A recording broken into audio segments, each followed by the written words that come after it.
ONG Bethelma, des actualités uniques, dynamiques et renversantes dans le journal TV. INA, plus raffiné que jamais.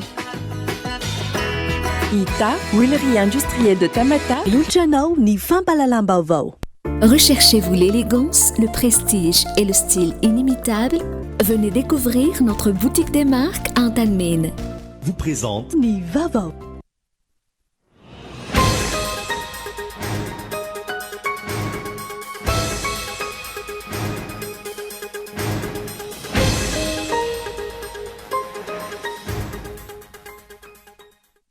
Nanatitra memorandum mikasika rojo fanarahan-dalàna tsikaritra taloha sy nandritra ny fifidianana farany teo. Teny amin'ny vondrona Europiana ny vondrony kandida, mitonontolona ho izy ireo amin'izao fotoana izao.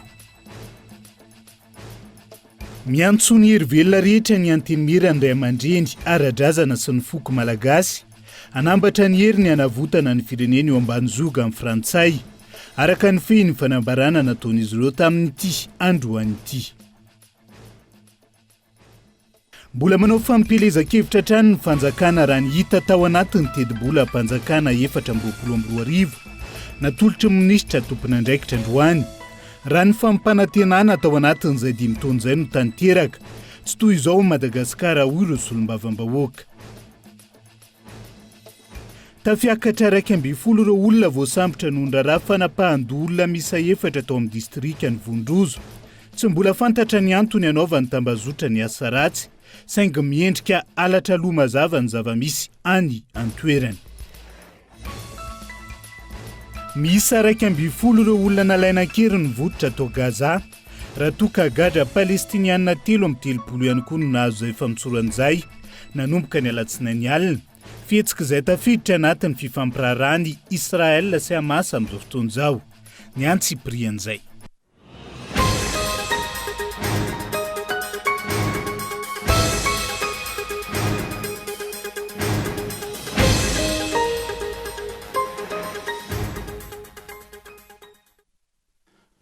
Faliana trano tomboka lasy tombovavy no itsidihany indray ny tokantranonao amin'ity ality tonga soa ato anatin'ny fotoana ny fampahalalam-baovao atena ny arabo.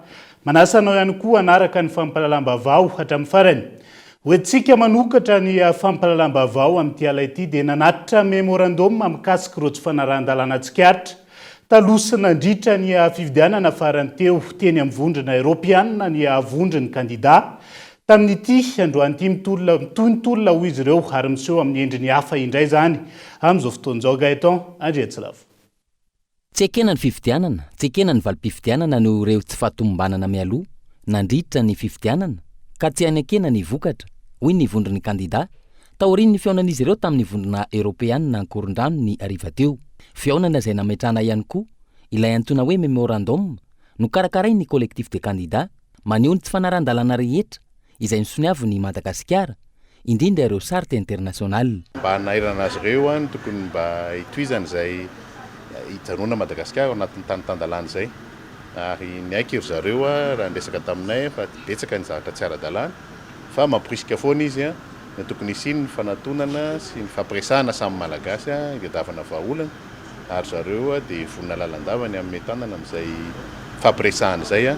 Raha misy amin'ny fahavononana dia aminay kandida 120 dia efa napetraka eny nanomboka fa 2 volana lasa izay ny hoe tokony mifampidinitsika eny dia davana vahaolana ho an'ny Madagasikara, satria rehefa tsy mifampidinika dia ireny ny zava-misy tsapantsika miaina amin'izao andro izao. Fantatsika tsara fa sarotra ny hitondra firenena ao anatin'ny tsy filaminan-tsaina sy ny ataoko hoe fampitahorana sy ny tsy fanarahan-dalàna izay misy amintsika amin'ny teny izao. Raha ny toe-java-misy eto amintsika ankehitriny no mitohy, mazava ny fomba fijery ho an'ireo mpiara-miasa sy mpiara-miombo nantoka vahiny amin'ny Madagasikara. Mazava ho avy izy manana ihamy no avy Madagasikara raha izao foana ny zavatra mitohy. Hoe ahoana ny fomba iarahan'ny miara-miasa amintsika raha fomba fitantanan'olo izao foana ny misy eto Madagasikara. Dia anjarantsika malagasy ny mandray fepetra mikasika an'izany dia izay rehetrarehetra mijoro ny andraisana fepetra miaraka mikasika an'izay. Fa na zareo koa aragaga. Izao ny zavatra mahazana isaky mandeha. Raha ny gendarmerie ohatr'izao foana izay zareo gendarme dia milaza izy fa hoe asa ny intimidation na menace no hitan'ny tsara ilay izy. Fa mbola mitohitolona tsy mijanona ny tolona. Maro ny feo mandeha fa tsy hita intsony ireo collectif de candidat. Nazava ny faneho-kevitra androany mikasika izay. Mitoy ny tolona, entanina noho ny ezaka ny malagasy rehetra. Ny tolona ohatra ny tolona rehetrarehetra, misy ny tolona endriny maro samihafa, fa tsy hoe voatery hita masoana ary tsara tsy pihana amin'ny vahoaka malagasy rehetrarehetra fa matoa raisin'ny olona ohatr'izao ireo candidat dia mahatsapa zany izy ireo fa misy vahoaka malagasy maro be koa orinanay rehetrarehetra eto fa tsy hoe olon'olom-poana koa ireo anatiny eo. Ary ny tolona dia mandresy satria eno zany ny feon'ireo olona rehetrarehetra tao orinanay eno zao tontolo zao matoa raisina ohatr'izao tsy voatery nandray anay ne izy fa raisiny ary nenony ary fampizara hevitra tamin'izareo zay dia efa fandresena lehibe zany ho an'ny vahoaka malagasy dia manentana antsika rehetrarehetra ihany anio ny ezaka raha 2.0 zay tamin'ny voalohany no teny tsy mety ho lalàna io tsy mety ho fifidianana io da aminareo mba mahita kosa zao misy ireo ray aman-dreny avy any amin'ny faritra, misy ny société civile, misy ny syndicaliste, misy ny olona maro samihafa samy milaza daholo hoe tsy ara-dalàna ary tsy mety iny fifidianana teo iny ary mety hiteraka korotana eto Madagasikara. Efa fandresena lehibe nge zany ao anatin'ny tolony raha 2.0 nanomboka anazy dia amanetsiny matapitrisany avy eo no mirahina tamin'izay foto-kevitra zay. Jevina hatrany nivory teny Andraharo teny amin'ny foibeny HVM ny tolakandro teo ny vondron'ny candidat. Tazana tena toerana ihany koa isy teny Randriana Solony Haiko, izany hoe niverina miaraka amin'ny collectif de candidat indray. Tsy nisy nipika ny dinika ny katotrano. Taoriny ny teny Andraharo, ny azo ny fionana teny amin'ny vondrona Europeanina Ankorondano indray ny vondron'ny candidat. Mitoy ny tolona ary miseho amin'ny endriny hafa indray ankehitriny. Hoy izy ireo nanamafy sy nanome toky ireo mpanaradia azy ireo sy ny malagasy rehetra mitaky fanovana sy fampanajana ny lalàna. Fa miantsony hervelona rehetra isanambara tonga ny anteny mira ny ray aman-dreny ara-drazana sy ny foko malagasy anambatra ny heriny amin'ny fanavotana ny firenena eo ambany-zoga ny frantsay araka ny fanambaran'izy ireo tamin'ity androan'ity. Namafitsiny ihany koa fa tsy azo ekena ny voka-pifidianana natao amboletra ny andro ny 9 Novembre lasa teo izay ahina hitarika korontana eto amin'ny firenena amin'izao fotoan'izao. Tsy azo ekena ny voka-pifidianana izay natao amboletra ny 9 Novembre lasa teo izay ahina hitarika korontana sy raha mandrika eto amin'ny firenena. Hoy ny antemeran'ny ray aman-dreny ara-drazana sy ny foko malagasy raha nanao fanambarana androany. Namafisiny izy ireo hatrany fa any malagasy i Madagasikara ka tsy ekena ny fametrahana azy eo ambany fiahiny frantsay. Ireto farany izay miantso ny hervelona rehetra isanambaratongany anambatra hery sy hanavitra ny firenena eo ambany zioga ny frantsay. I Madagasikara dia any malagasy ka tsy manaiky intsony ny fanjanahantany frantsay sy ny firongona. Faharoa, tsy manan-kery eto amin'ny tanin'ny Repoblika ny Madagasikara intsony ny fizarany remby eran-tany izay natao tany Berlin tamin'ny taona 1929 sy 1929 izay nanome any Madagasikara ho an'ny Frantsa. Fahatelo, tokony andraikitra tanteraka ho an'ny tanindrazana sy ny hoaviny ny vahoaka malagasy ka tsy mila hitsabatsabahany vahiny. Faefatra, aminay ray aman-dreny ara-drazana dia feno hosika sy natao andita sy amboletra ny fifidianana filohan'ny Repoblika tamin'ny 9 Novembre 2024. Iny ka tsy azo ekena iny fifidianana iny fa miteraka korontana. Noho izany dia manohana ny ezaka fanelanelanana izay ataon'ny filohan'ny antenimieram-pirenena Christine Razanamaso sy ny FFKM amin'ny tondrana ny mpifanandrana rehetra iresaka eo amin'ny latabatra boribory mba hialana amin'ny ramandreka. Fadimy, fehiny, dia miala ny mpanjanaka frantsay sy ny firongony fa efa leo ny fanandevozanareo izahay vahoaka malagasy.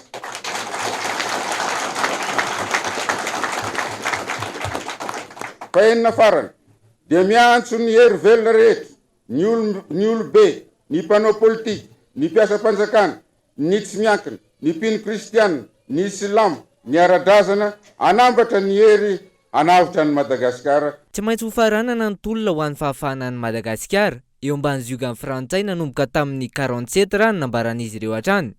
Tsy maintsy ho faranantsika manomboka androany ny tolom-panafahana 47 izany hoe niverina tanteraka manontolo amin'ny malagasy ny Madagasikara malagasy an'izay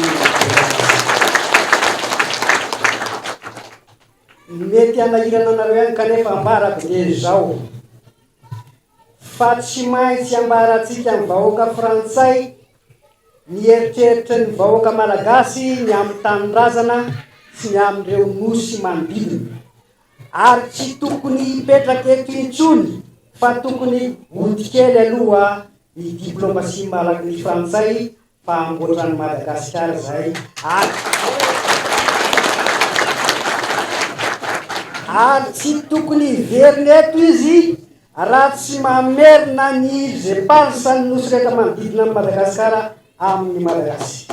Tsy manano avony intsony ny tanaka malagasy raha mbola eto Madagasikara ny frantsay sy ny frongony kanaka fanapaha-kevitra izy ireo hanapitra izany ary manaraka an'izany izay tabatavy vonona izay tanora ny tabatavy vonona tanteraka izay hiady ho an'ny tanindrazanay sy ny tananaka faraman'iny tomponazy tompovavy misaotra nina tompo. Mararaka izany ireo solotena amin'ny fikambanana sy ny foko malagasy isaky ny lafivalon'ny nosy no miombon-kevitra sy manatevina ity tolona ho an'ny fahafahana ny Madagasikara eo ambany fiahiny frantsay ity.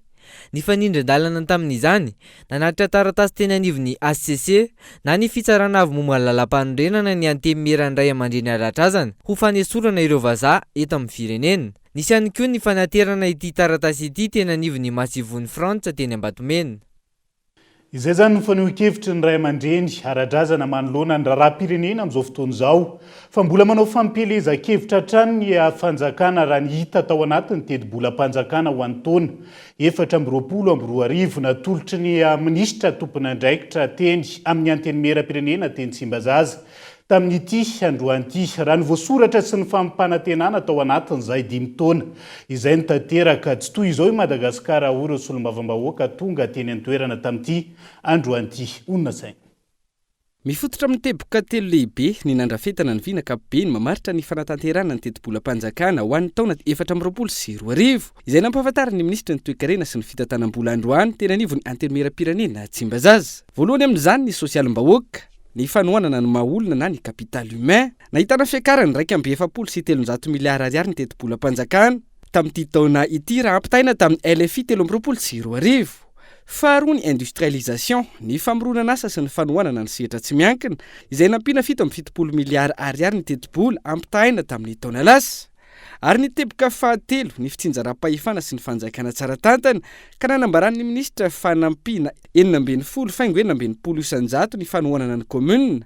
Izany hoe raha 30 tapitrisa ariary ny subvention dia lasa 530 tapitrisa ariary. Tsy voafaritra ary tsy nisy resaka nandritra ity fanolorana ny teti-bolam-panjakana 2024 ity ny momba ny fampiakarana ny karaha-mampiasa amin'ny taona ho avy na eo aza ny fitanga ny vitim-piainana.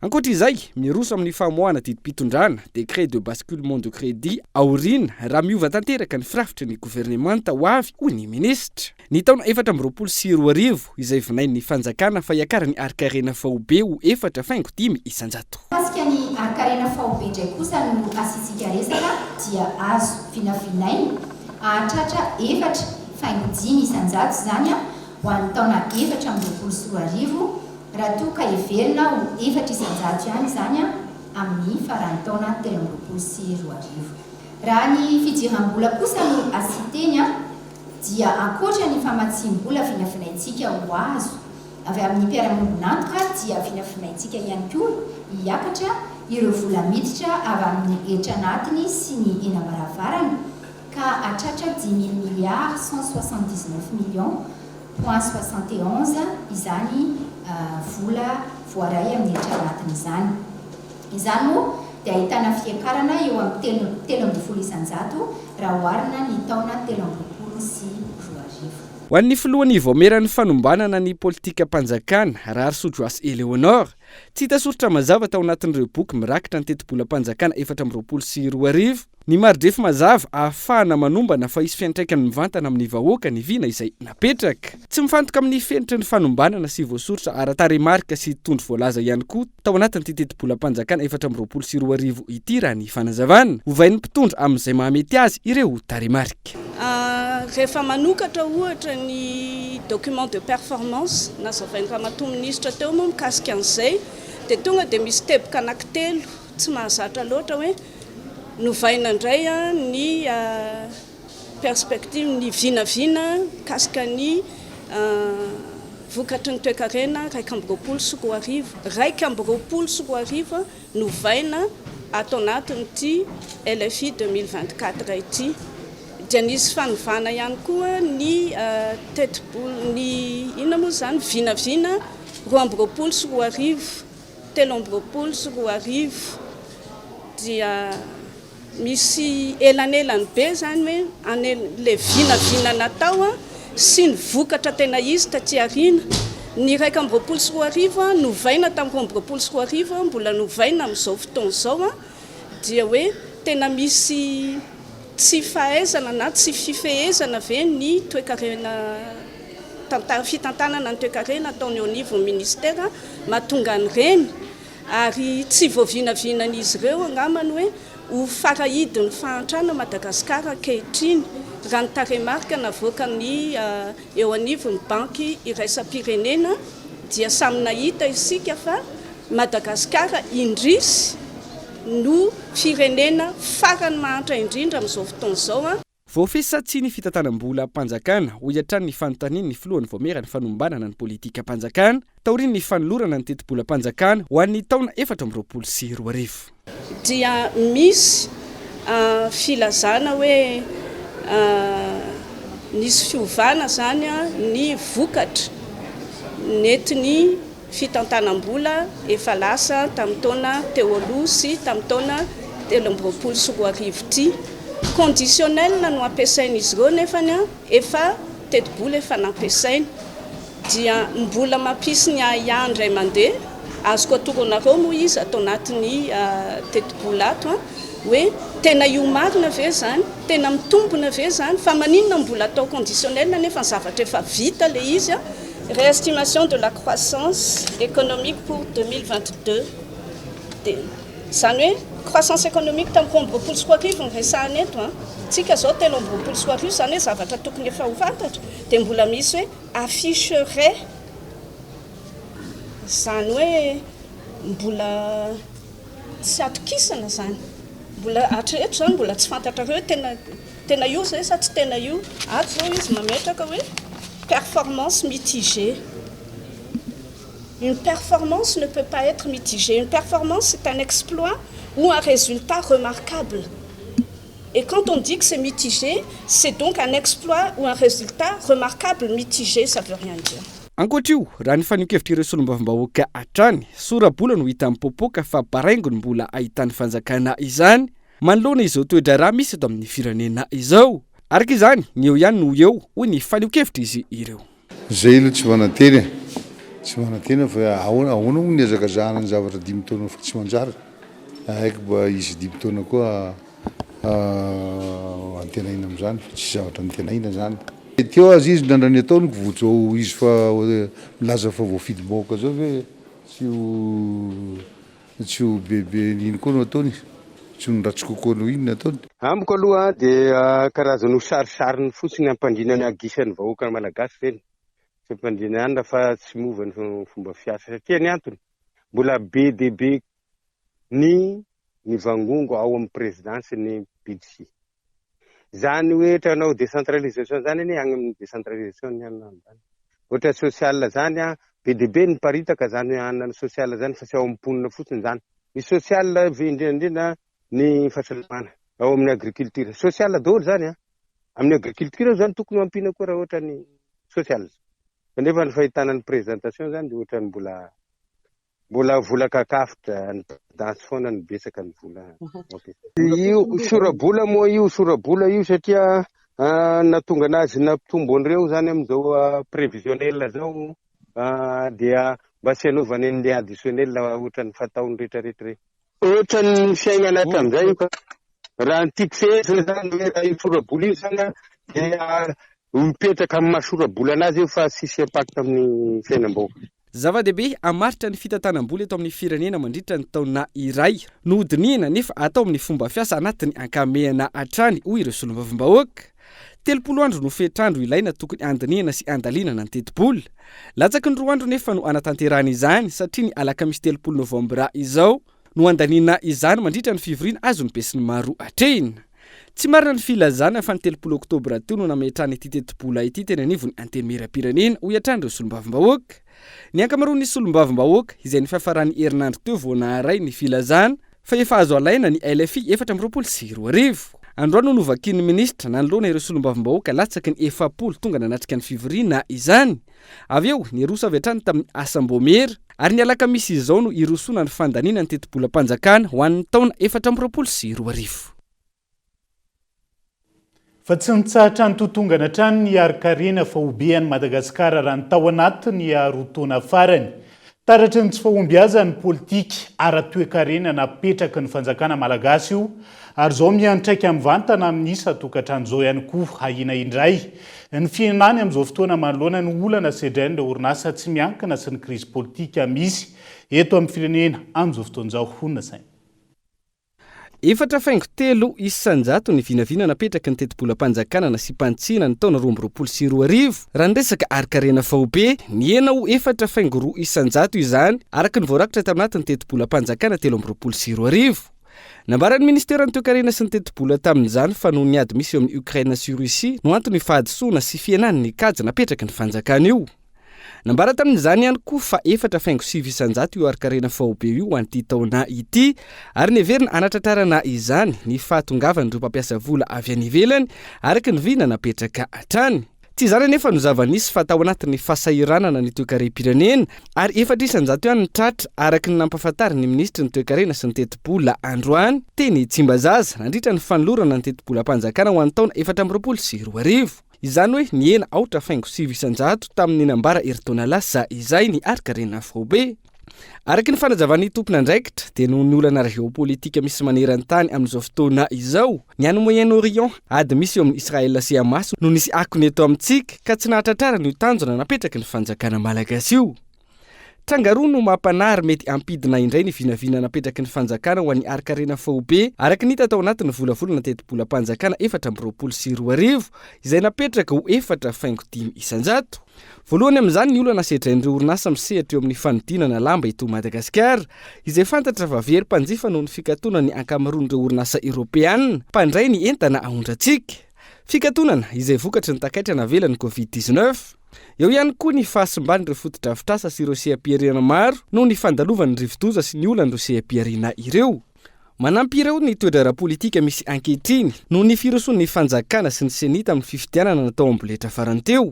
Eo ihany koa ny ambana mahazo ireo vondron'ny orinasa toy ny GEM, FIFPAMA, GEFP sy ny SIM noho ny mety ho fahatapahan'ny fisitrany Madagasikara ny tsenan'ny AGOA manoloana ireo zon'olombelona maro vao hitsakitsaka sy ny tsy fisian'ny fitoniana ara-politika eto Madagasikara.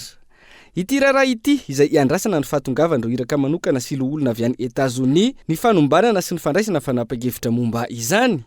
I Madagasikara izay tsy aivina fa efa voasazy ary niato ny fisitrana ny tsenan'ny AGOA noho ny krizy ny taona 2020 ary 10 taona ny maro vao natavavian'izany indray ary izao tandondondoza izao. Fiatony izay mety avery asa n'olona amanarivony raha tonga amin'izay fahatapahana izay no fanapa-kevitra raisin'ireo iraka manokana avy any Etats-Unis ireo. Etsakilana nefa ny tetibolam-panjakana ho an'ny taona 422 mametraka vina famoronana asa sy fiantsona mpamatsy vola vahiny maro ho avy eto Madagasikara. Araka izany mampametra-panontaniana ny amin'ny hoe inona ny paikady ary fomba ahoana no everin'ny fanjakana isariana izay mpamatsy vola izay manoloana ireo ambana rehetra ireo. Ioerany rehetra mahita io ny krizy eo amin'ny sehatra politika izay ahina iamafy noho ny tsy fanekeny ny vondron'ny kandida ny fifidianana faranteo noho ireo trangana fandikan-dalana maro ny fanesy. Eo ihany koa ny fandringany ny fanelanelana nataon'ireo ankilafikery samihafa eto amintsika sy ireo avy amin'ny vondrona iraisam-pirenena noho ny tsy fahatongavany andrajoelina hatrany isaky ny fiantsona misy. Tranga izay tsy ametraka fitoniana eto amin'ny tany sy ny firenena ary amotika ny toekarena. Avalitsika vetivety ny pejin'ny toekarena fa manambonahitra ambony miisa roa no nosamborina natao fanadiadiana nandritra ny 12 andro voalohan'ny volana novambra ka nahiditra mponja vonjomaika amin'izao fotoana izao fa noho intohinana ny filaminam-bahoaka sy fanakorontanana mialohan'ny fividianana tamin'ny alalan'ny fikasana hitarika miaramila ikomy no iampangana azy ireo ontony mpampanolalana ka ny 9 janoary 2024 ny fotoam-pitsarana azy ireo ao anatin'izay Gaetan Andriatsilavo. Manoloana ireo manamboninahitra ambony miisa roa nahiditra mponja vonjomaika nilaza ny toy ny mpampanolalana androany fa fanohitohinana ny filaminam-bahoaka sy fanakorontanana mialohan'ny fifidianana tamin'ny alalan'ny fikasana hitarika miaramila ikomy no antony hiampangana azy ireo. Fiampangana azy ireo dia fanohitohinana ny filaminam-bahoaka sy fanakorontanana mialohan'ny fifidianana tamin'ny alalan'ny fikasana hitarika miaramila ikomy. Izany dia voatondro sy fahaiziny andininy faharaka amin'ny 70 andalana fahatelo ao amin'ny fehezan-dalana famaizana. Raha ny aiky ny fisin'ireo fikasana hitarika amin'ny miaramila ikomy ireo izy ireo tany ambolohany dia nanday izy rehefa natao famitorana teo anatrehan'ny mpitsara mpapanoa mba ahitana ny marina dia nampidirina mponja vonjomaika izy ireo mandra-piandry ny fotoam-pitsarana amin'ny 9 ny volana janoary 2024. Araka ny lahatsoratra navoaka ny Africa Intelligence androany, miisa 4 ireo manamboninahitra nohainona ka miaramila ny 2, zandary ny 2 hafa. Ny 12 ny volana novambra no nohainona teny amin'ny adeloka bevava fiadanana ny jeneraly Andrianavory ny Razafy, komanda ny ZDS Ikupa Nalamanga. Anton'izany raha io lahatsoratra nivoaka io, ny tsy faneken'ity farany ny baiko nomeny jeneraly Lalamonja Delphin Saivelo, lehibe ny etamazoro, ny amin'ny tokony anampiana isa ireo tafika teny amin'ny kianjany 13 Mey, ny 4 sy ny 5 ny volana novambra lasa teo. Fotoana nilazana ireo vondron'ny kandida fa hidirana teny amin'ny kianjany 13 Mey. Noraisina avy hatrany ny fepetra ka nahazo mizapie ny arivan'ny Zoma fa 3 ny volana novambra ilay tsy nandray baiko ary nisorona teo amin'ny toerany tamin'ny alalan'ny filan-kevitra ny ministra ny 9 ny volana novambra ary nisoloana avy hatrany ihany koa any jeneraly Dera Razafin-Dravalomanana Arvelo Didier. Ny 4 sy ny 5 ny volana novambra manodidina ny 504 ireo tafika ahitana polisy, zandary sy miaramila niatrana teny amin'ny kianjany 13 Mey. Ny 17 ny volana novambra manamboninahitra ambony 3 hafa no nohainoiny ireo zandary ny zandary raha ny lahatsoratra nivoaka. Isan'izany ny jeneraly Atomani Komgien, ny kolonely Randrianirina Mikael sy ny kolonely Rapanarivo. Antony hampangana azy ireo araka ny voalaza teo aloha ny fanohitohinana ny filaminam-bahoaka sy ny fanakorontanana mialohan'ny fifidianana tamin'ny alalan'ny fikasana hitarika miaramila ikomy. Ny talata 20 novambra nirefitra ny basy teny Andohany Mandroseza ka namoizana ain'olona 5. Raha ny voalaza ny Africa Intelligence, ny ao nantsokosoko tamin'ny filohan'ny teny meram-pirenena teny an-trano ny jeneraly Lelson René de Roland izay governoran'ny faritra Sofia 2 herinandro talohan'ny otranga io ka nilaza fa misy tsy milamina ny eo anivon'ny tafika. Mitoy ny fanady adina hoy ity gazety vahiny ity, ny fanontaniana mipetraka maninona rehefa ny gazety vahiny no mamoaka ny zava-miseho eto Madagasikara tahaka izao tsy misy reaction avy amin'ny mpitondra sy ireo tompon'andraikitra. Maninona rehefa malagasy lazaina fa vaovao diso ary tonga hatrany amin'ny filazana sy ny fampatehivana ireo karazana andinin-dalàna samihafa. Tahaka izany ohatra ity tranga atao amin'ny tambazotra tserasera ity no lazaina miariary fa vaovao diso izany ary mbola niampy lohateny mazava fa mahavoasazy ny fanelezana vaovao tsy marina ka andraisana fepetra tahaka izany ve araka ny fanontaniana mipetraka no nahazo ireo mpampaneny lakilosy toa ny Thomas Razafindremaka izay nahiditra ponja 2 taona araka ny voka-pitsarana ny 20 novambra lasa teo. Andrasana ny mety hotoiny sy ny fivoarany ny toetra rà. Izay ihany koa no hoentintsika amin'ny seny vetivety ao anaty doka fohy. Mbola maro ny fanadiadina sy fazao misongadina mbola hoentina aminao rehefa avy eo. Isan'izany ny rarafana mpahandolo miisa 4 any amin'ny distrika ny Vondrozo amin'izao fotoana izao. Eo ihany koa matoa an-dahatsoratra ny sampana fampalalam-baovao ho an'ny androany. Mandrapitafa vetivety ary.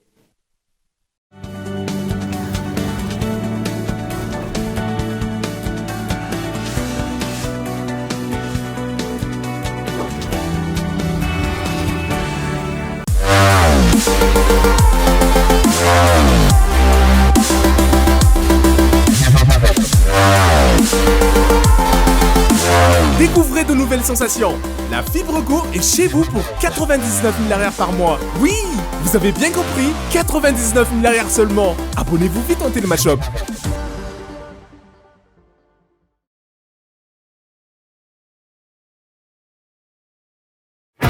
ina dia vita amin'ny soja voafantina mba hampatsiro ireo karazan-tsakafo karakarainao.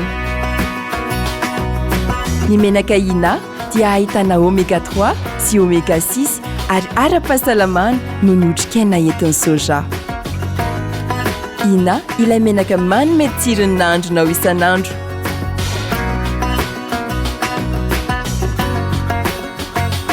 Ina, plus raffiné que jamais. Ita, huilerie industrielle de Tamatave, misy hatramin'ny 3 sy 4 arivo.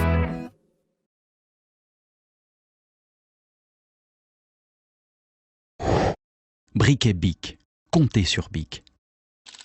3000 allumettes équivalent à 2 briquets sans marque ou à un seul briquet Bic Maxi. Briquet Bic. Comptez sur Bic. Faites le calcul. 3000 allumettes équivalent à 2 briquets sans marque ou à un seul briquet Bic Maxi.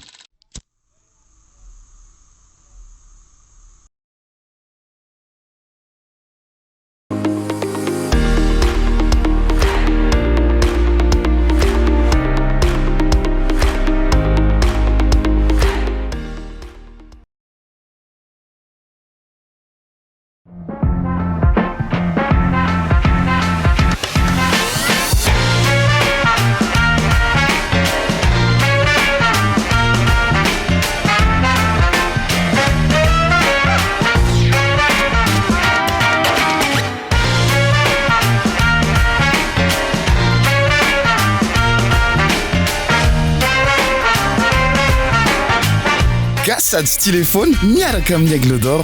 Vaovao be collection miavaka sady moderne noforon'ny artiste Matli na ho an'ny ankizy na ho an'ny lehibe. Aigle d'Or manandratra avo ny antsika. Recherchez-vous l'élégance, le prestige et le style inimitable? La boutique des marques vous attend. Nous vous proposons une large gamme de marques de sacs, chaussures et divers accessoires pour satisfaire votre style. Adidas, Fossil, Lacoste, Lancel, Michael Kors, Nike, Tommy et d'autres marques les plus appréciées. Venez découvrir notre boutique des marques à Antanmen. Téléphone 034 81 978 01. La boutique des marques vous attend.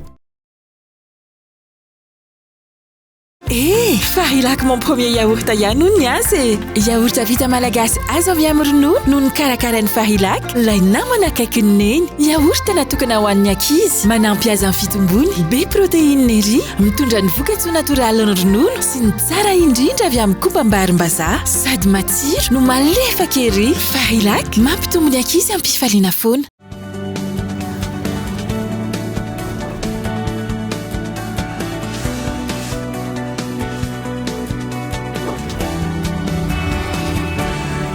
Manatitra ny arabatra ny tombo kilasy tombo vavy tonga soa indray atao anatin'ny tapany faharoa amin'ny fampalalam-baovao amin'ity alina ity.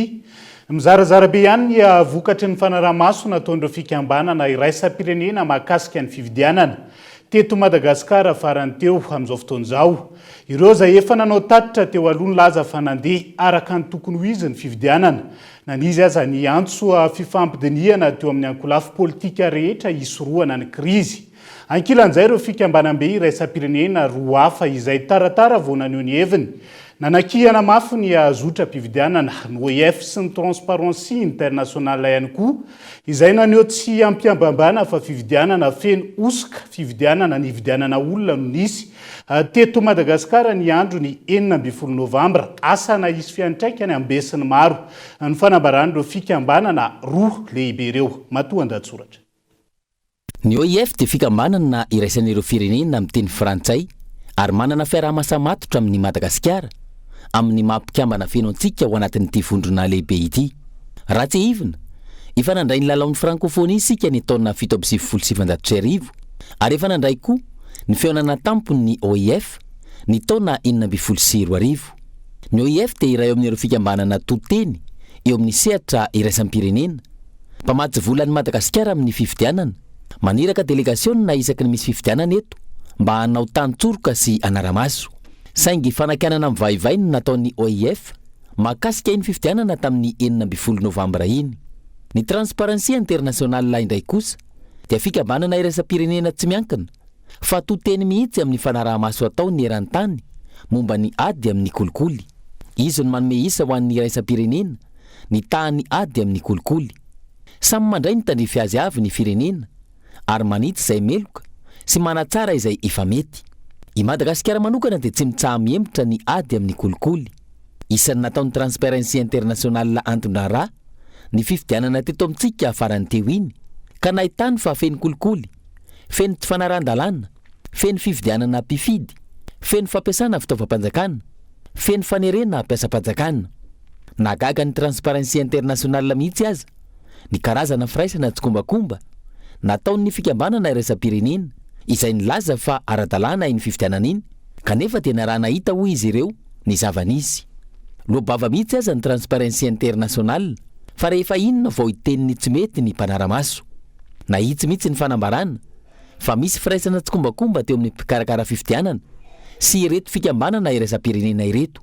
Ireto fikambanana roa ireto araka izany no hita fa mahatsikaritra ny tsy fahamarinany ny fifidianana natao amboletra iny. Tsy lazaina intsony ny fanakianana mavaivay ataon'ny gazety sy haino manjery iraisam-pirenena izay rafitinina dia ny hoe fifidianana voaomana mialoha nentina mpandresy andrajoelina iny natao teto iny. Ny mahagaga koa dia zara fa nisy solotena vahiny nandritra ny famoahany seni ilay voka-pifidianana vonjy-baika tamin'ny sabotsy teo. Tsy tao ny vondrona Europeanina, ny vondrona Afrikanina, ny Amerikanina, ny Britanika, ny Afrika Tatsimo. Asa moa na tsy nasaina, na nasaina fa tsy tonga. Na ahoana nefa dia karazana fibodona, fitongina no nienatra no tsy nahatongavana ireo. Na ahoana koa dia miamboridana ny raha maloto nentina nanao iny fifidianana iny. Feiny, fitondrana tsy hanana fankatoavam-bahoaka no hipetraka eo no ny fahavitsiny ny mpifidy. Ary fitondrana tsy azo fatokisan'ny iraisam-pirenena koa noho ny tsy fanarahan'ny fifidianana ny fenitra demokratika. Ka inona fa mandroso maty ray be, mihemotra maty reny be, mijanona ilatsahany varatra. Iverenantsika izay raharaham-pirenena sy ny manodidina izay rehefa avy eo fa nanatanteraka famoahana mpianatra manodidina ny 700 ny teo anivon'ny fitoeram-panofanana ambony asimila ny Toliara ny sabotsy lasa teo. Hetsika maro no nentina izy ireo. Nana Marianjay Kolo Toliara.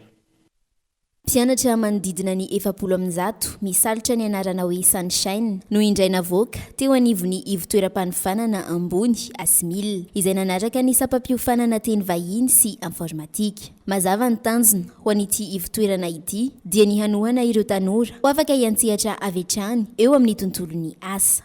Maro ny tanora tapa-kevitra ny hanao ezaka amin'ny tenany manokana tsy hiankina amin'iza nefa ihany koa tsy manosy bohitanana izay te hanampy azy fa tena hoe hiezaka hianatra hanamafy ny fahaizana indrindrandrindra ny fahaiza manao na lay savoir faire eo amin'ny sehatry ny asa.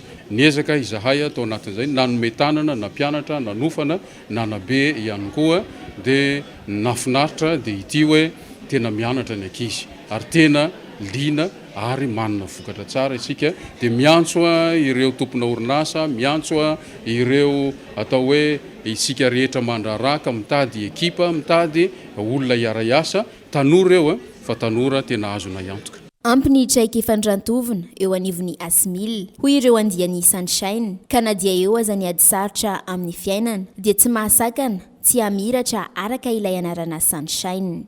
Nataoko tamin'ny voalohany amin'ny asimila ao zany nanao langue française dia rehefa nahavita langue française moa zao nahazo famariha tamin'ny soutenance hoe moment-ny présentation hoe tokony manao informatique mba hafahako mahavoafehy soa mba hananako manatsaikefa soa zany par rapport amin'ilay langue française.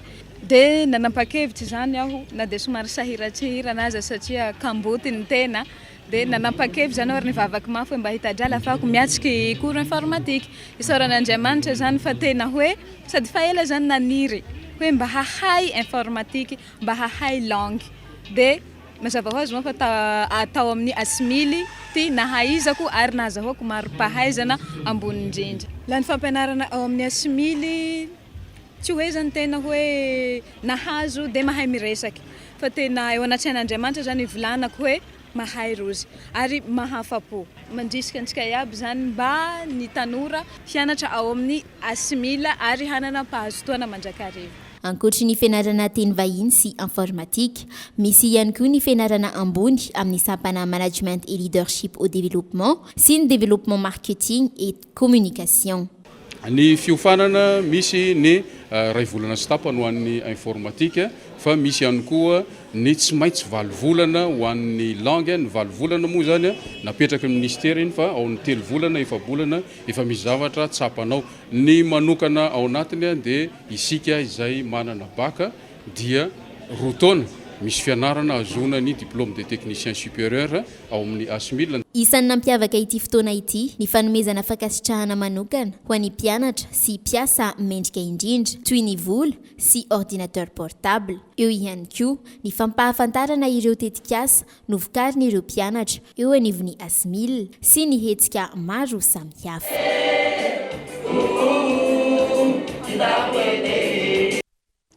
Fa mahakasika ireo antsoa samihafa mahazo ireo mpitarika sendika amin'izao fotoana izao, nato ny fandefasana sekretera jeneraly lefitra teo anivon'ny SSM ho any Antsiranana araka ny didy izay nivoaka tamin'ity androan'ity izy ireo izay nanao antso sy nametraka fitoriana noho ity fanapahan-kevitra tsy manara-dalàna manoloana hetsika sendikaly samihafa ity.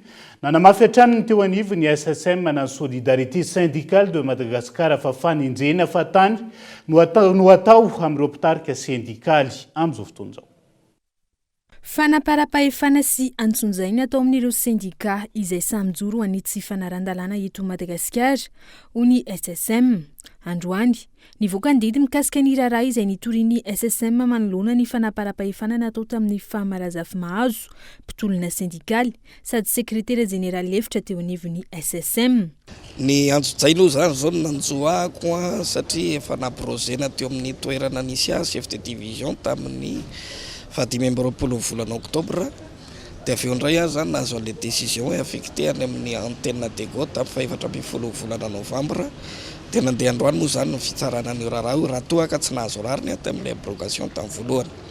Ary ny amin'ny androany ity dia afapo tamin'ilay didy zay nazaiko an'izy hoe antsojay satria tsy ampiray volana akory dia fanotona indroa taona le raisiko ohatrany hoe sazy sy karazana ohatrany hoe fanampianam-bava ny syndicat mihitsy ary fanitsakitsahana ny zo syndikaly eto amin'ny firenena.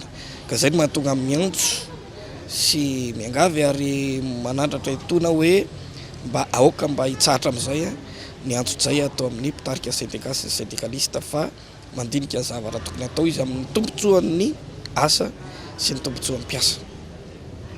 Fanenjehana fahatany no atao ireo mpanao hetsika sendikaly raha ny fanazavana. Amin'ny ankabeny, tsy fitovian-kevitra no antony sambogana sy anaovana antsojay ireo mpiasa eto an-toerana. Miantso amin'ny fifampiresana trany araka izany ny sendika. Asa be mihitsy moa zany no zavatra misy amin'izao fotoana ary eo ny ahitanao hoe rehefa mpitondra tsy demokraty no mitondra dia lasa mandeha any amin'ny tany tsy tandalàna intsony ny firenena. Raha mitady fitoniana ny toeram-piasana iray dia tsy misy afa-tsy ny fifampidiniana fa hajanona tanteraka ny fanenjehana mpitarika sendika sy ny antsojay atao amin'ny mpitarika sendika rehetra satria nampandroso an'ireo firenena rehetra tandrefana dia noho izay fahasamihafana eo amin'ny fitondrana ny toeram-piasana izay no nampandroso firenena maro. Koa maninona moa eto Madagasikara no anaovana antsojay foana fa anjaranareo mandiny tena ao anatin'ilay izy hoe iova amin'ny fomba famindra satria raha ny tolona rehetra izay nirahana na tamin'iza teto dia nilaza daholo samy matimaty an'izay hoe fahalalahana izay daholo. Fa ankehitriny nefa tsy izay ny zavatra misy dia lasa any amin'izay antsojay izay ny hitan'ny mpitondra fanjakana fa atao kanefa tsy hava olana velively zany fa vao maika anangana olana vaovao indray. Tsy avany olana misy eto amintsika ny fanenjehana atao ireo syndikalista ho hiatrany ny fanazavana. Ankoatra ity sekretera jeneraly eo anivon'ny SSM ity, maro raha tsy hivina ireo mpitarika sendika niara-ny fanaparam-pahefana tahaka izao. Manoloana ny zava-misy eto amin'ny firenena indrindra ny eritreritra atao amin'ny filohan'ny antenimieram-pirenena nanao fanambarana ihany koa ireo ray aman-dreny toteny ny mpanolotsaina ny tanàna sy roben'ny tanàna anatin'ny distrika Anambato Finandrahana. Isan'ny antson'izy ireo ny tokony ampitsarana ny herisetra atao amin'ny filohany antenimera-pirenenandao arahantsika ny fanampanazavana makasik'izay. Toherinay amin'ny herinay manontolo ireo endrika herisetra mivantana na ankolaka atao amin'ny ramatoa Kristina Razanamasoa filohan'ny antenimera-pirenena sady solombavam-bahoaka voafity tato amin'ny distrika Anambato Finandrahana sy ireo tsao iniena ely eny amin'ny tambazotra tserasera ka mety hiteraka savorovoro sy fisaraham-bazana amin'ny samy malagasy. Faharoa, melohana ihany koa ireo teny faniratsirana sy fanibazimbana atao amin'ny ray aman-dreny Kristina Razanamasoa izay tsy mendrika tanteraka ny kolotsaina maha-malagasy. Ny soratra masina dia efa mampianatra antsika hoe manajany rainao sy ny reninao mba hahita soa sy ho maro andro etỳ ambony tany ianao. Fahatelo, ny vahoaka Anambato Finandrahana dia maneho firaisampo tanteraka aminy ary mankahery azy mandrakarivo amin'ny andraikitra goavana izay tariny amin'ny fitadiavam-baholana eto amin'ny tany sy ny firenena mba hisiany rariny sy ny hitsiny.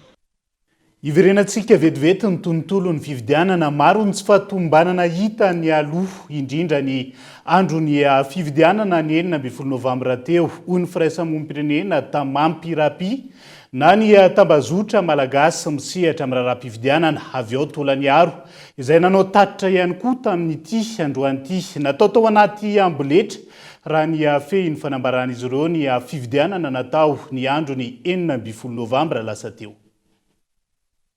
Nanao ny tatitra ny vokatry ny asa izay nataon'izy ireo tamin'ny fanaraha-maso ny fanatanterana ny fividianana filoham-pirenena.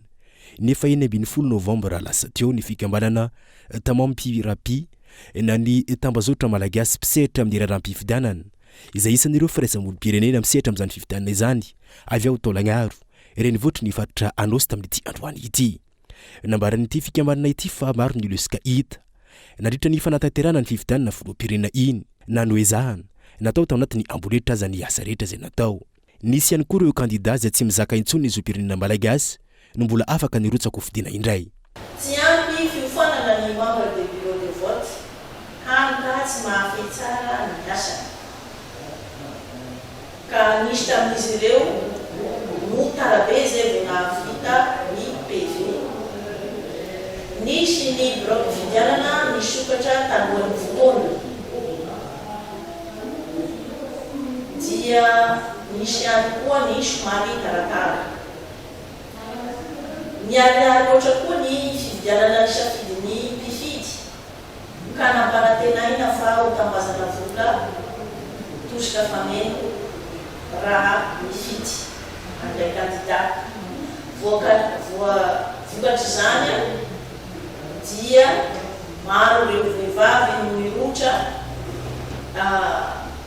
nandeha nifidy raha mitaha amin'ny fividianana hatramin'izay raha 770 sy 390 na izany hoe nisy elanelany eo amin'ny 10 sy 200 eo zany.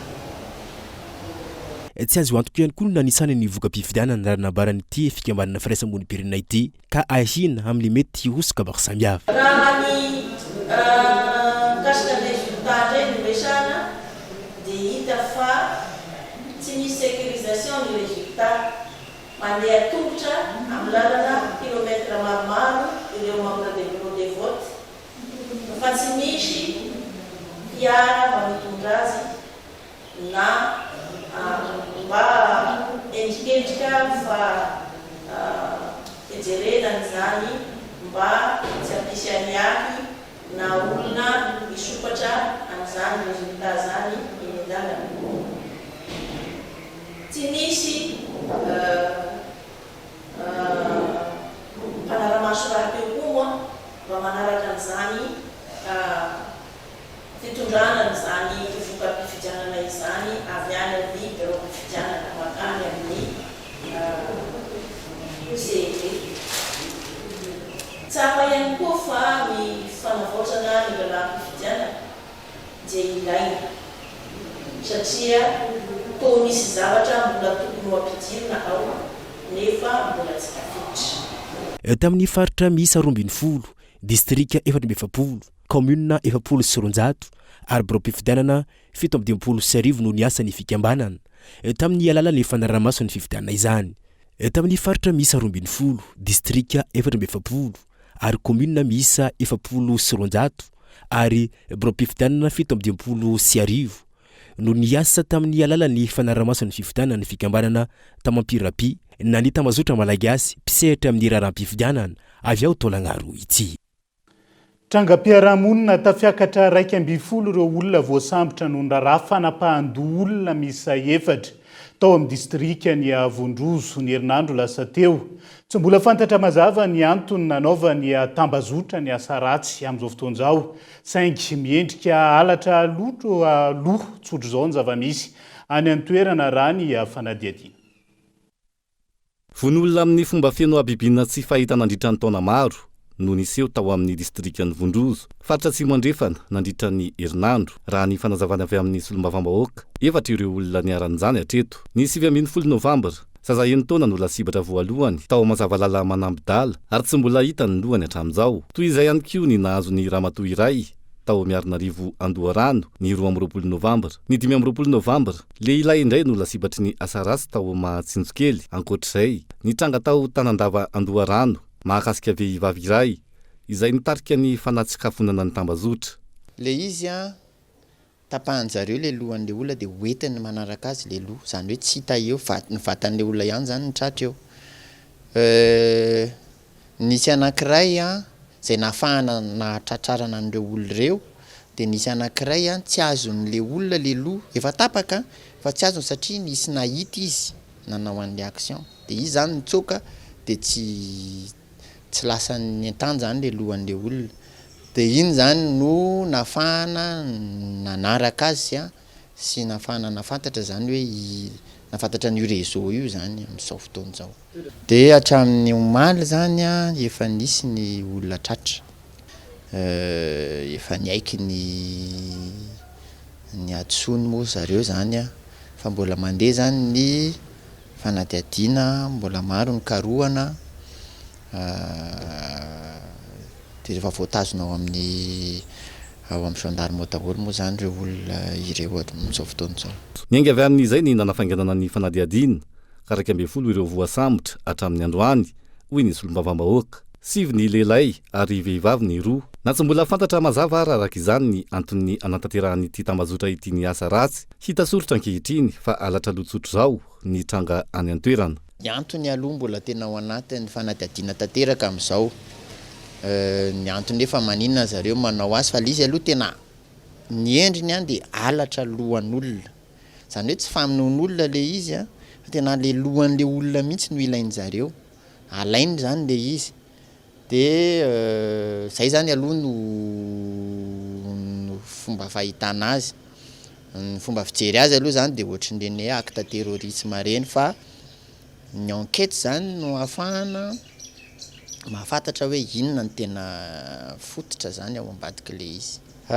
Ty alatra lohan'olona ty kosa aloha ngamba voasambany. Nasan-dalo nisy hatramin'izay ary izay no nedivana hatramin'izay. Izay no fampitolomana tao fa ity zany tena zava-baovao mihitsy. Fa mino fa rehefa vita ny enquête dia mety azo vaovao ihany sika. Misy ny tao an-trano no tratry ny fanapahan-doha nandritra ny alina. Raha ny loharanom-baovao azo an-trany, misy ifandraisany amin'ny fanaovana sorona amin'ny fitrandrahana mercure ity tranga ity, saingy ny fanadiadian'ny mpitandro ny filaminana no amaritra izay.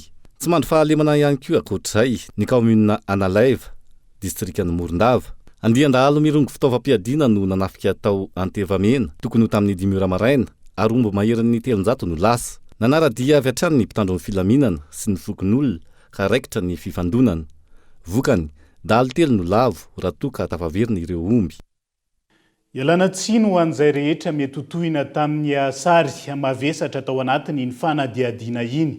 Fa tsy azo keny intsony ireo tantsapam-boly ao amin'ny distrika na Parafaravola. Faritra loatra mangory ny verenany Rajoelina eo amin'ny fitondrana ny firenena. Noho ity farany tsy nitsahatra nampahantra ny vahoaka malagasy indrindra ireo tantsaha.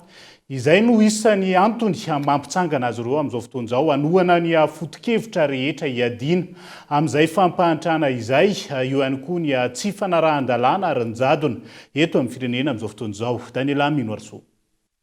Isan'ny tondra faizana tafalatsaka tanaty fantrana lalina nandritry ny fitondrana rajoelina ihany koa ireo tantsapam-boly ao anatin'ny ditsirikana Amparafara-vola fatra loatra mangoro ary tsy mbola tafarina amin'izao fotoana hoy ny solotenan'ireo tantsaha ao an-toerana.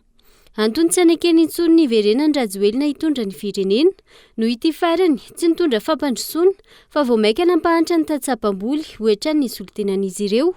Ireto farany izay niakatra eto Antananarivo amin'izao fotoana anohana ny hetsika fitakiana anoherana ny jadony eto amin'ny tany sy ny firenena. Ny tantsaha aloha zany dia victime satria raha vao nanomboka ty fitondrana ny fanjakana rajoelina ty dia anisan'ny victime, zany hoe anisan'ny latsaka katerena eo amin'ny fahasahiranana maro samihafa raha tsy ilaza fotsiny zany eo amin'ny vidin'ny zezika miopampany, raha tsy ilaza fotsiny ny eo amin'ny tontolon'ny resaka fambolena zany dia sahirana ary latsaka katerena.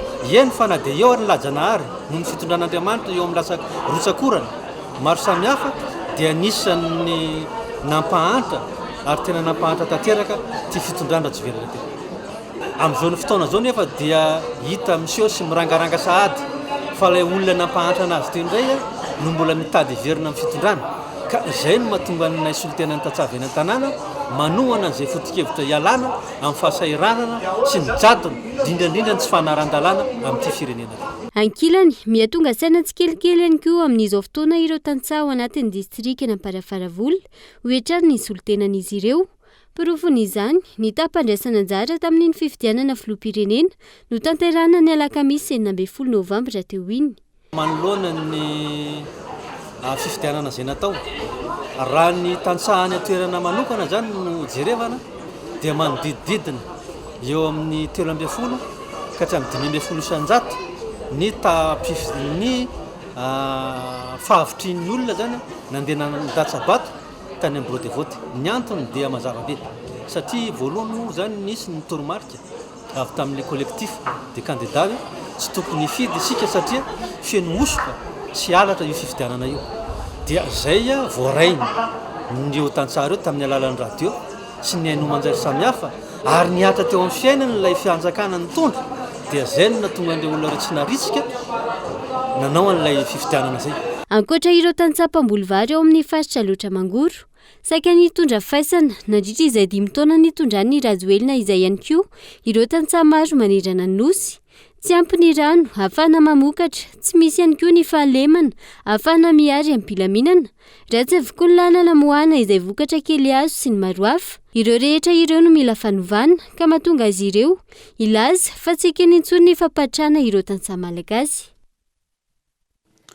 Fa velotaraina noho ny fahampotehany sy ampiariana ilongolonga amin'izao fotoan'izao ihany koa ireo tantsapam-boly ao Ampora nosy be Elville amin'izao fotoan'izao tsy vitany anidina ho 500 ariary ny kilao amin'ny felan'izany amin'izao fotoan'izao tsy misy mpividy ka alefa trosa izany noho ny fitotongany fiainan'ny mponina any an-toerana ankehitriny.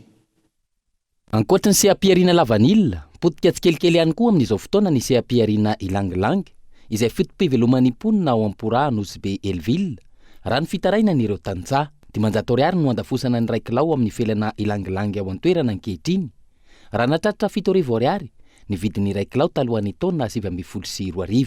Na eo aza izay fidina ny vidin'ny felan'ny ilangilangy izay, tsy misy mpividy ary alefa trosa ihany koa ireo felana ilangilangy amidin'ireo tantsaha ao an-toerana noho ny fitotonga ny fiainam-bahoaka ao an-toerana. 3 hatramin'ny 9 bolana no ahafahan'ireo tantsaha mandray ny vidiny izany. Io fitotonga ny vidin'ny ilangilangy ao nosy be io izay niny fitondram-panjakana tsy jerena ho hatrany ireo tantsaha ny taraina. Ilangilangy tamin'ny taloha 700 kilo. Izy io amin'izay ny jotso 500 kilo rehetra. Izy amin'izay agnatin'ny fanjava hevitra vola tsy azo. Sahirana marina izay tegna sahirana. Tsisy olo mitsindro. Tsisy olo mitsindro izay haiko eky. Foi député-nay tsy fijery io. Tsisy raha jereny feky izy aminazy. Ilangilangy tegna mijotso 500 ty ilangilangy izy io. Ka raiky ny menaka taloha alafonao 700 ka raiky ny 3 eo ny 300 000 francs fa 1000 300 1000 arakaraka vidiny langilangy aminay aty zegny tegna mampalahelo be langilangy taloha zegny zay mandafo kilo raiky 700 amin'ny flera zao ty zay mandafo 500 zay zay magnafatra le teny aminareo mpitondram-panjakana zay mbala mizaha zay mpagnano langilangy fa sahiragna be zay fa tsy hafa tokony atao aminazy vokatr'izay fitotongana ny vidiny ifelan'ny langilangy izay sahirana tsy afaka manakarama ireo mpitsongo felana ilangilangy tahaka ny mahazatra intsony ireo tatsapa amboly ao an-toerana fomba karakaragna izy zegny mikarama olo mamira zay mikarama olo magnadosolohan'ny langilangy goma eo amizegny karamaigna olo mandoky izy nefa vangan'ny langilangy adoso ambany ny vola zay karakarana ny vatagna amizay tsisy sahirana zay le olo ragniny amin'ny karama olo mpitsongo zegny 300 zegny zay mpitsongo felany pe kilo tsy magniky ro raha atao ambany ambela montrika fambela montrika fa agnaty ala agny fambela agny fa tsy varana karama olo itsongo karama olo amira fa tsy voakopo efa tsy mavoya fa izy zegny le vidiny tsy aivina manana tantsaha misehatra amin'ny ilangilangy manodidina ny arivo Inosy-be ary io famokarana sy fanodinana ilangilangy ho lasa huile essentielle io no isan'ny mahasarika mpizahatany hitsidika azy i Madagasikara izay mitazona ny larana voalohany ihany koa amin'ny famokarana ilangilangy betsaka indrindra maneran-tany no izy mamokatra ilangilangy manodidina ny 2.7 tonne amin'ireo ilangilangy milanja 500 tonne ilaina maneran-tany saingy ny ena ny kalitaon'izany vokatra izany ankehitriny izao indray misedra olana no vidiny mitotongana io ireo tantsaha mpamokatra izany fa niakatra arivo hatramin'ny 500 ariary ny entona fandrehitra na ny gazy tato anatiny herinandro fiakaran'izay mifandraika amin'ny toetry ny andro sy ny filanany velany raha ny fanadihadina natao tamin'ity androan'ity manaraka ny vidiny amin'ny tsena iraisan'ny pirenena fotsiny noho izany isika amin'ny mampanafatra saingy azon'ny fanjakana ataony amin'ny soroka io fiakaram-bidy io raha nambarany Pay Toekarena nanaovany mpanao gazety fanadihadina tamin'ity androan'ity Hilarina Sonniainy. Ny tombo arivo hatramin'ny 500 ariary indray ny vidin'ny entona fandrehitra na ny gazy eny amin'ny mpanjary tato anatin'ny herinandro izao. Ie, nisy fiakarana vidina gazy teo amin'ny nanomboka tamin'ity herinandro ity ngambany zay. Eo amin'ny akatra 500 le izy. Eo daholo izy rehetrarehetra. Nisy fotoana le izy lony niakatra dia avy eo nidina kely indray dia zao akaiky fety zao le izy ohatran'ny lasa niakatra kely indray. Izy ihany mametra amin'ny vidiny raisinay aty apotiny. Tamin'ny volana ngambany izy nidina. Ie, dia zao indray izy vao niakatra kely. Mivaova matetika intelo amin'izao tamin'ity taona ity no nisy fiakarany vidin'ny gazy. Antony voalohany toetry ny andro anivenany na ny vanim-potoana mangatsiaka izay tonga amin'ny filana gazy betsaka. Tsy azo itovirana ihany koa ny fitotongana ny sandam-bola malagasy tato anatin'ny volana maro ny fanesy izao izay misy fiatraikany betsaka eo amin'ny tsena iraisam-pirenena. Na izany azo ny fanjakana atao tsara ny mametra ny fiakarana sy misoroka izany hoy ireo Pay Toekarena isorohana ny fitombon'ny fahasahiranan'ny olona maro izay efa mampiasa entona fandrehitra ankehitriny. Isa-taona misy fluctuation na prix ohatran'io foana io isa-taona satria ny antony dia zao. Madagasikara manafatra gazy avy any ivelany. Rehefa manafatra gazy avy any ivelany Madagasikara ny olana nefa any amin'ny tsena any ivelany ny resaka gazy amin'izao fotoana izao raha vao miditra hivera any Europa dia lasa betsaka ny filany ny gazy alefan'ny mpamokatra gazy makany Europa satria betsaka izay filany izay rehefa mandalo hivera any Europa any. Amin'izay fotoana izay kely sisa no para afaka mety ho dispatsiny ilay fournisseur makaty amin'ny tany subtropical ohatrantsika aty Madagasikara. Izay antony anankiray izay aloha antony anankiray mampiakatra ny gazy isa-taona. Na izany na tsy izany ara nefa dia izao. Ny olana eto Madagasikara dia ny ariaritsika io.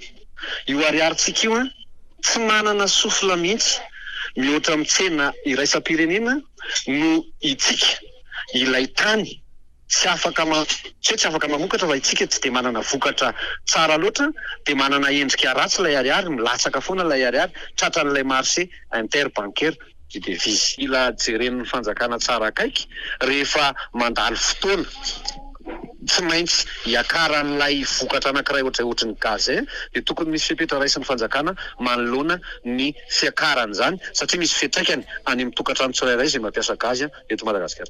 Tsy mbola manana politika mazava na nitsemana io fiakarana eo amin'ny tsena iraisam-pirenena io ny fanjakana malagasy hatreto.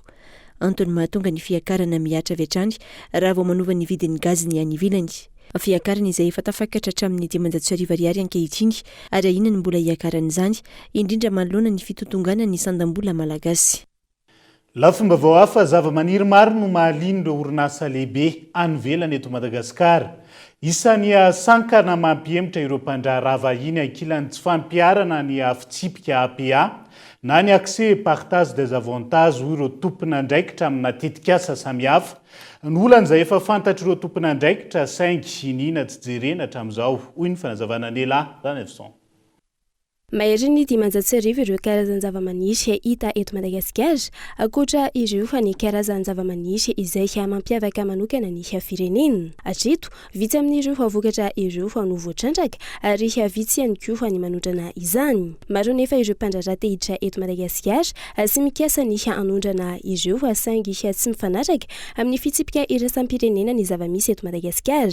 Antony mampiempotra azy ireo. Ny taona 2024 no nametraka ny fitsipika vaovao antsoina hoe APA na ny accès et partage des avantages ary firenena maro no efa manaky izany fitsipika izany. Tanjona ny hoe ho tena voakarama tsara ireo fampiasa eny ifotony mikirakira ireo zava-maniry ireo. Tsy misy ny fampiasana fitaovana simika amin'ireo zava-maniry. Apetraka araka ny tokony ho izy ny vidiny andraisana izany eny amin'ireo mpamokatra ary toerana manokana ny anaovana ny fanodinana ireo vokatra.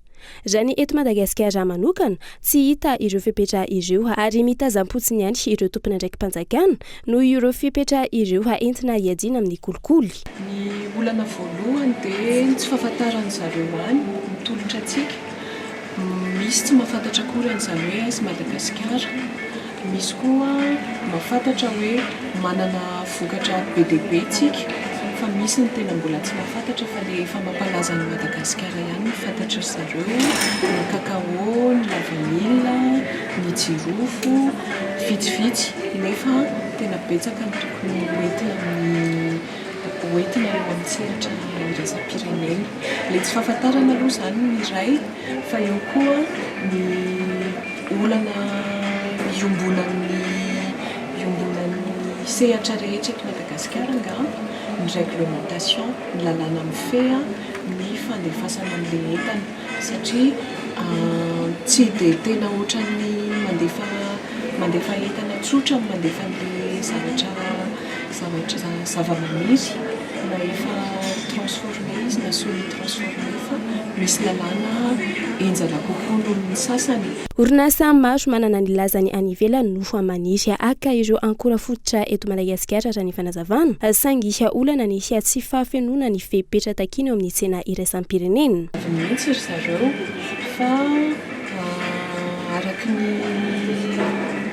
araka ny document efa nalefanitany aminareo fa tsy vitako eto ny traduction any vetivety dia ny ao amin'ny cosmétique, ny papam na ny plante à parfum, ny énergie renouvelable sy ny matériaux ilaina amin'ny éco-construction tena betsaka indrindra fa amin'ny sehatra iraisam-pirenena. Misy ny ankoatran'ireo fa ireo izany no tena représenté voalohany lehibe indrindra. Natomboka tamin'ny fomba ofisialy androany ary aritra 2 andro ny andiany faharoa amin'ny hetsika inim na ny innovative nature ingredient Madagasikara izay sehatra ahafahana mampifandray ireo mpamokatra sy ny mpandraharaha. Tsy tratra ny tanjona napetraka tamin'ny andiany voalohany raha ny fanazavana ireo mpikarakara ary efa misy ny lama vaovao apetraka amin'izao andiany faharoa izao. Fa ny maraina teo no natao tao mahajanga ny fampafantarana ny fisiany arahina ny sampandraharaha misahana ny famerenana amin'ny fanjakana ny arena azo tamin'ny tsara-dalàna eny amin'ny bloc administratif ampisikina no misy ny fohibeny rafitra iray iadina amin'ny kolokolo io ary ao mahajanga no isan'ireny vohim-paritany voalohany misy azy amin'izao fotoana izao. Kolo mahajanga. tafapetraka eto mahajanga ny sampandraramsana ny famerenana amin'ny fanjakana ny arena rehetra azo amin'ny tsiara-dalàna na lay antsoina hoe aray tsy maintsy misy araka izany ny dingana araina sy ny pirofo vao miroso amin'ny fanamelohana na ny asa amin'ny famerenana amin'ny fanjakana ny arena maloto ity sampandrara vaovao ity. Tsy maintsy mila fitandremana lehibe ny amin'izany fanenjehana arakeloka ny amin'ny fanenjehana arakeloka amin'ny ankapobeny satria tsy azo atao hoe maimaika ilay izy dia higadragadra fotsiny ilay olona fa tsy maintsy mandeha arany ambaratongan' izay manao mitandrifony ny tsirairay tsy maintsy ajaina izay ambaratongan' izay tsy maintsy ajaina ny principe de présomption d'innocence anatin'ilay fanenjehana fa rehefa misy kosa tena hoe vory feno ny pirofo zay tsika vao tena miditra amin'izany hoe fanamelohana sy tena manao an'ilay mesure de confiscation. Ny fananantsika ny antenne territoriale ny fisian'ny aray eto amin'ny faritanin'ny Majunga zany dia ahafahana tokoa mampirisika ny rafitra rehetrarehetra manomboka hatrany amin'ny famotorana savaranonanjo zany zay ataon'ny Bianco na ataon'ny police nationale na ny gendarmerie nationale mandalo ny fitsarana mba anafaingana piroborobo an'izany hoe asa fanaovana détournement des avoirs illicites zany ary avy eo ihany koa moa zany mora kokoa ny manatanteraka ny didy rehetra zay avoakany paka rehefa misy le antenne territoriale eto amin'ny tanànatsika. Rafitra iray vaovao natao iadina amin'ny kolokolo ny aray izay apetraka isaky ny faritany eto Madagasikara. Maresaka irasan'ny pirenena misy 12 ireo olona nalaina ankeriny avototra tao Gaza raha toka gadra palestiniana misy 13 ihany koa no nahazo izay famotsorana izay nanomboka ny alatsinainy alina teo. Tafiditra anatin'ny fifampirarahana amin'ny fampitsarana ny ady eo amin'ny Israel sy Hamas ity hetsika ity izay andrasana hatrany ny fitarany sy ny fampitsarana an'izay ady izay eo amin'ny rotonta. Dia izay ihany koa no entina manakatona ny fampalalam-baovao amin'ity ala ity n'aiza misy anao ankasitrahana hatrany ianao nanaraka ny fampalalam-baovao hatramin'ny farany mandra-pitafa ao amin'ny apitondray tompolasy tombovaveloma tompoko.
INA, plus raffiné que jamais.